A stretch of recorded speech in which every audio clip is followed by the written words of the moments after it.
La Bible parle de plusieurs ressources nous aidant à vaincre notre péché.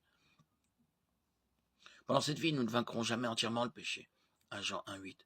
Mais cela doit être notre objectif.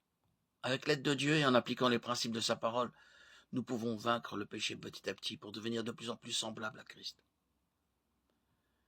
La première ressource mentionnée par la Bible pour nous aider à vaincre le péché est le Saint-Esprit que Dieu nous a donné, à nous, son Église, afin que nous menions une vie chrétienne victorieuse.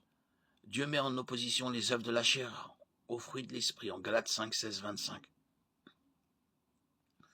Ce passage nous invite à marcher selon l'esprit.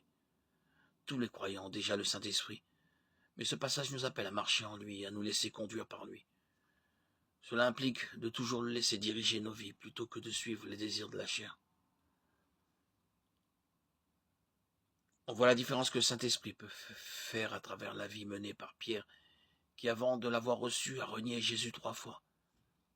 Et ce, après avoir dit qu'il le suivrait jusqu'à la mort, mais qui, après l'avoir reçu, a rendu témoignage ouvertement et courageusement aux Juifs à la Pentecôte. Marcher selon l'Esprit implique de chercher à ne pas étouffer sa voix. 1 Thessaloniciens 5, 19. Mais à être rempli de lui. Éphésiens 5, 18, 21. Comment est-on rempli du Saint-Esprit? Tout d'abord, cela relève de l'élection divine, de même que dans l'Ancien Testament, Dieu a choisi des personnes afin d'accomplir une œuvre qu'il voulait voir accomplir, et les a remplis du Saint-Esprit.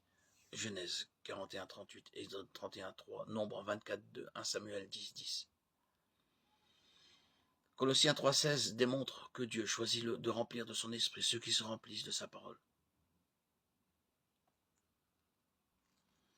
Cette ressource nous permet de ne plus étouffer l'esprit, mais au contraire de l'édifier et de nous épanouir par lui, pour lui et en lui.